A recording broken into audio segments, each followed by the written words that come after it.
cela que tu équilibres l'image et la ressemblance de Dieu. Mais lorsque nous voulons cumuler les postes, lorsque nous voulons faire ce que l'autre fait, alors on se perd et on perd le déséquilibre que nous avons. On perd l'équilibre de Dieu. Dieu a créé le monde en 7 jours. Il ne s'est pas perdu pour dire qu'est-ce que j'ai créé hier même.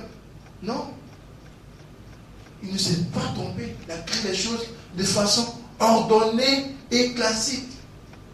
Voyez-vous le passage de Jean, en son chapitre 10, verset 13 et suivant. Le bon berger, le Christ dit, je suis venu pour que les hommes aient la vie, mais qu'ils aient cette vie-là en abondance. Je suis venu pour que toi aussi, tu aies cette vie en abondance. Je suis venu pour que ce que tu fais là, tu le fasses de façon excellente. Mais si tu dois être un homme de ton temps, et puis tu te perds, tu hors sur ton temps, alors tu vas te mordre les doigts pour rien. Tu es directeur des ressources humaines, reste dans les ressources humaines. Il ne faut pas aller chercher dans ce que fait le comptable. Le comptable, il va au travail, il fait ce qu'il a fait, il te rend compte. Laisse-le te rendre des comptes. Tu es secrétaire, tu vas voir si le portier d'entreprise là, il est toujours au boulot. Ce n'est pas ton travail. C'est pas ton travail. Il y a quelqu'un qui est chargé de le surveiller. Alors tu te perds dans tes idées, tu te perds dans ton travail. Et ce que tu dois faire en tant que responsable, tu ne le fais pas. Alors tu perds les rendements. Et tu te gares, tu te disperses. Or l'Esprit de Dieu n'est pas dispersé. Comme le royaume de Dieu n'est pas dispersé, c'est le royaume de ce petit-là qui est dispersé. On ne dit pas son nom ici, il est tellement petit. Il est dispersé. Christ sert alors de gagner le monde entier s'il perdait à sa vie. Dit l'Ecclésiaste, vanité, vanité, toutes tes vanités. Celui qui n'a pas une vie ordonnée ne peut pas être un homme spirituel. C'est le résumé. Si toi tu n'es pas ordonné dans ta vie, tu ne peux pas être spirituel et leader. Quelqu'un qui est chef d'entreprise, qui ne consulte pas son agenda de rendez-vous. Tu donnes des rendez-vous aux gens au même jour, à la même heure. Et tout le monde t'attend et toi tu te pavanes dans l'embouteillage. Il ne faut pas rêver que dans 3 mois d'entreprise, en éclat. Il ne faut pas rêver. Ce n'est pas un miracle. Dieu te donne l'intelligence, Dieu te donne la conscience pour te dire, mon frère, mon fils, ma soeur, ma fille, je t'attends là à telle heure. Les connaissances de Dieu, qui servent Dieu en esprit en vérité, ils vont beau honorer les rendez-vous qu'ils vous donnent, mais leur rendez-vous avec Dieu, ils ne le perdent jamais. Amen. Alors je crois qu'on a été suffisamment nourris aujourd'hui. Gloire à Dieu. C'est pourquoi je ne parlerai pas longtemps. Amen. Amen. Gloire à Dieu. Alors je veux rendre grâce au Seigneur pour ce moment qu'il nous donne. Dis merci à la fraternité des Amis de la Miséricorde, à son responsable frère Jean-Baptiste, à toute son équipe. Je veux qu'on acclame le Seigneur pour eux.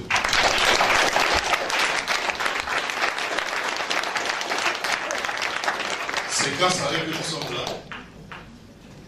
C'est grâce à eux que nous sommes édifiés. Amen. Alors puisse le Seigneur donc bénir la vie, bénir tout ce qu'il fait. Alléluia. Amen. Alors on va prendre nos Bibles. Nous prenons 2 Rois chapitre 4. 2 Rois chapitre 4, verset 1 au verset 3. 2 Rois chapitre 4, verset 1 verset 3. Et puis le psaume 37. Le psaume 37 du verset 25 au verset 26. Un jour, une femme dont le mari avait été membre d'un groupe de prophètes vint trouver Élisée et le supplia de l'aider. Élisée lui dit-elle, tu sais que mon mari était un fidèle adorateur du Seigneur. Maintenant, il est mort. Et l'homme à qui nous avions emprunté de l'argent va venir chercher mes 2 enfants pour en faire ses esclaves. Élisée lui dit, que pourrais-je faire pour toi? dis-moi ce que tu possèdes chez toi. Je ne possède rien du tout. Répondit-elle, il ne me reste qu'un peu d'huile, juste de quoi me parfumer. Psaume 37. Versets 25 à 26.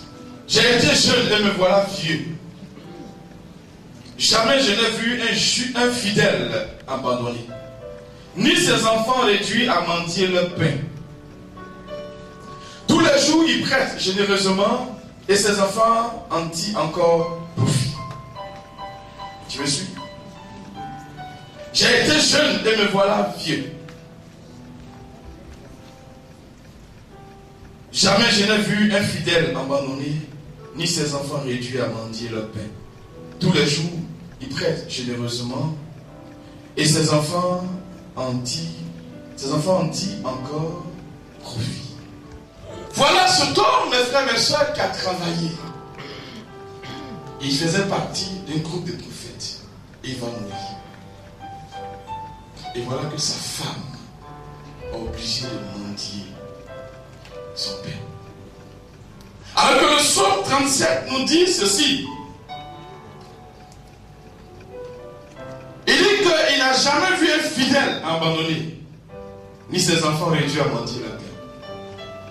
Tous les jours prêtent généreusement, et ses enfants en tirent encore profit. Alléluia. Si toi tu es béni, amen. Même quand tu vas mourir, tes enfants seront toujours bénis. Dis amen. Donc la bénédiction de tes enfants repose en partie sur toi. Si toi, tes parents ne t'ont rien légué, amen, toi, ce serait une malédiction pour toi de mourir sans avoir laissé quelque chose à tes enfants. Dis amen, tu diras amen. Mais pour que tu puisses laisser quelque chose à tes enfants, il faudrait que le travail que tu fais aujourd'hui, il faudrait que ce travail-là puisse être pour toi source d'épanouissement.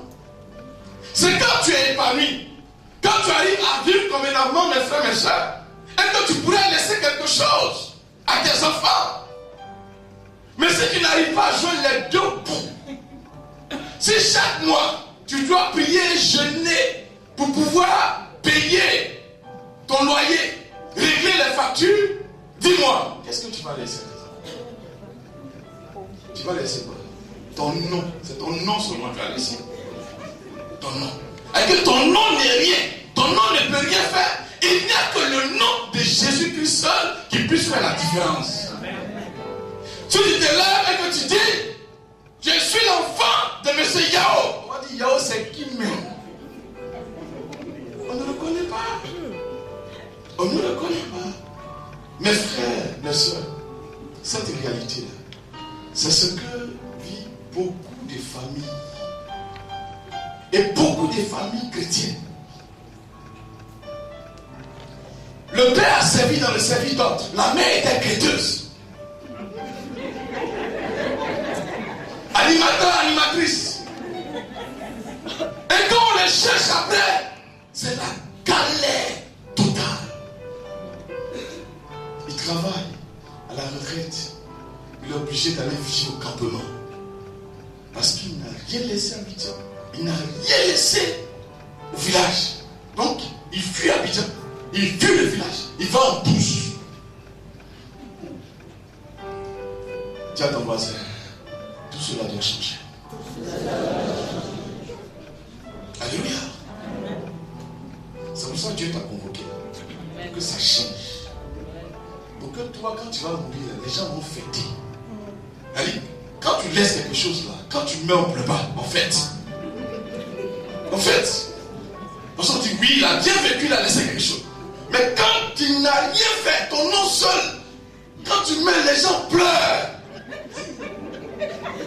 Parce qu'au-delà de la souffrance, de la séparation, il y a une souffrance qui arrive. Et c'est ce que nous allons voir rapidement. Notre thème, c'est vaincre les obstacles à notre épanouissement professionnel. Alléluia. Le préalable, mes frères, mes soeurs, c'est que tu travailles, Mais tu es confronté à beaucoup de réalités. Amen.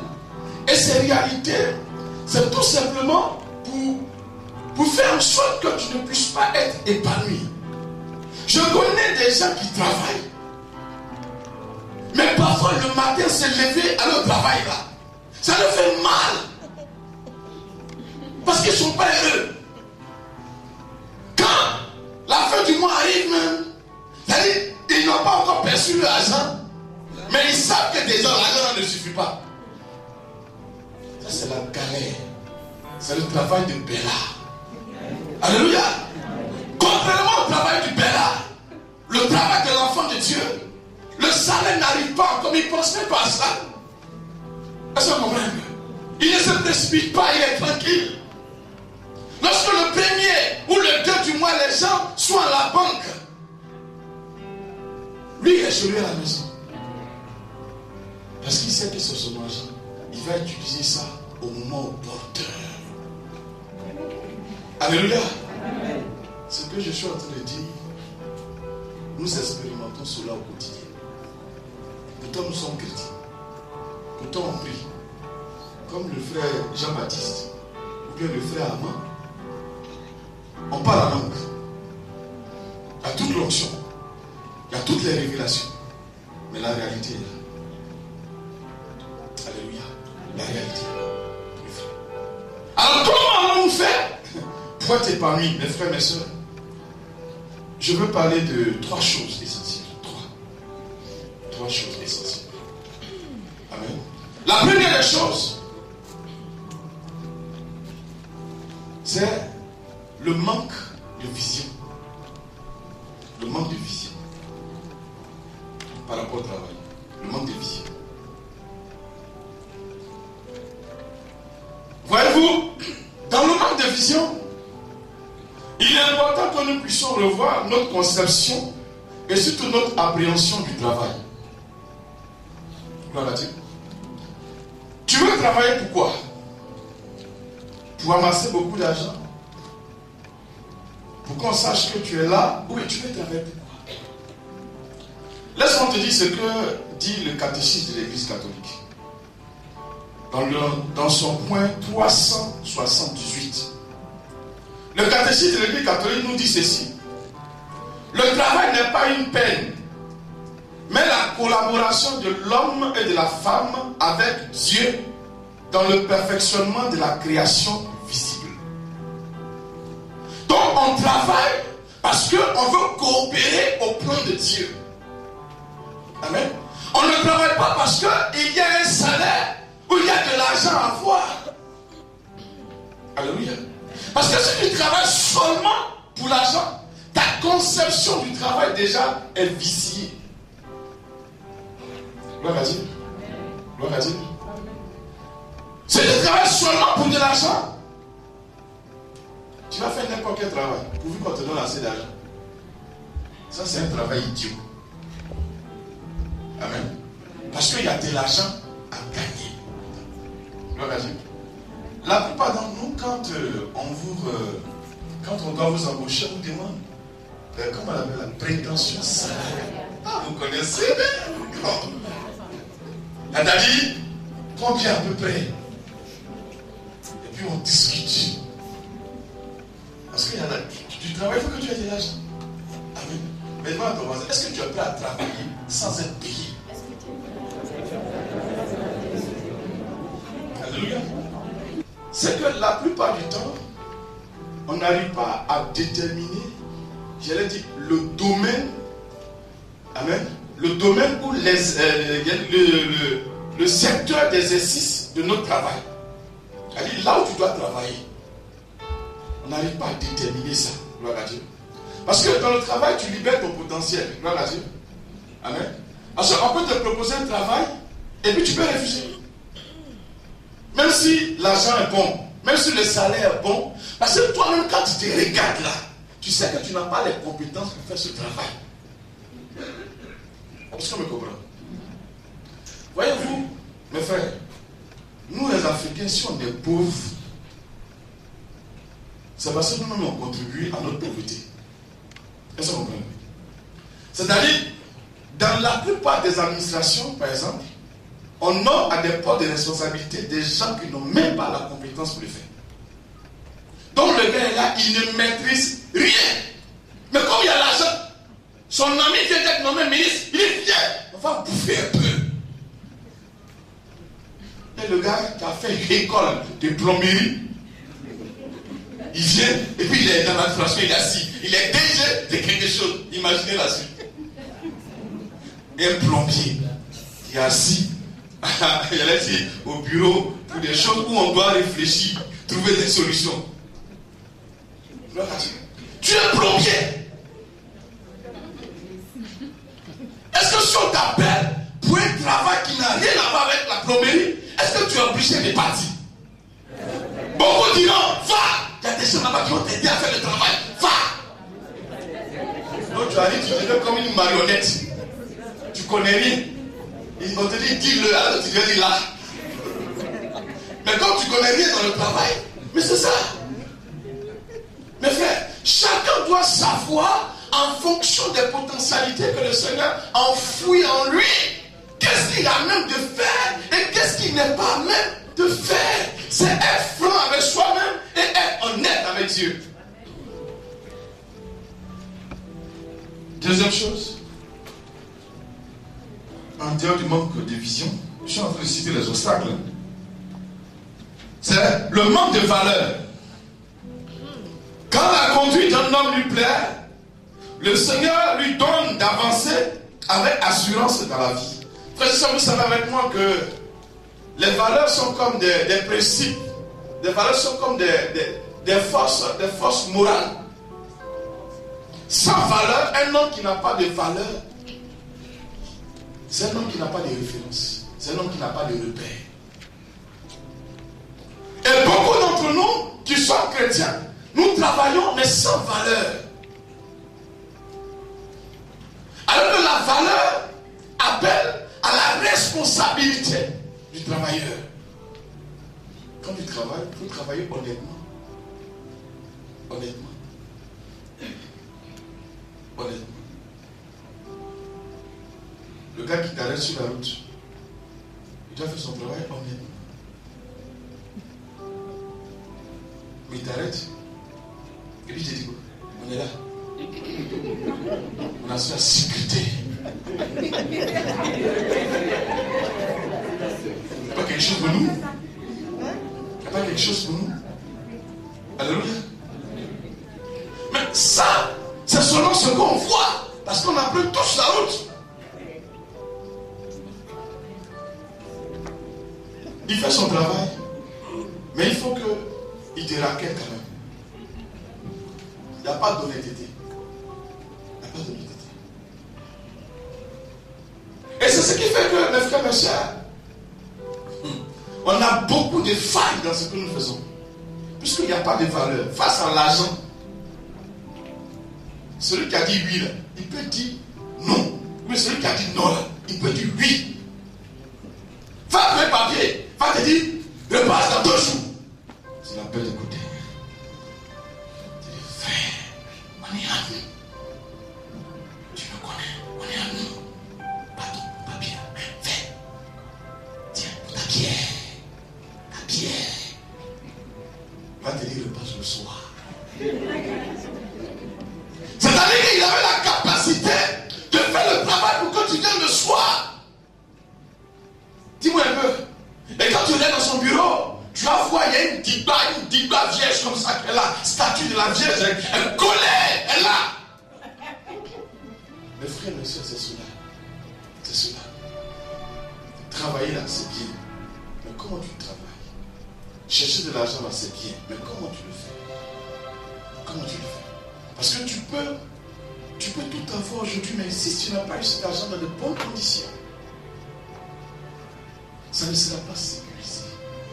Ça ne sera pas sécurisé. De ton vivant, tu vas bien vivre. Mais après, troisième chose, troisième obstacle. Troisième obstacle, c'est le manque de formation. Le manque de formation.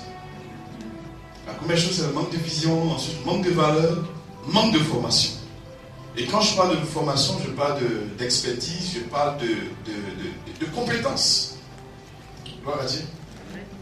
Je parle d'expertise, je parle de compétences. Gloire à Dieu.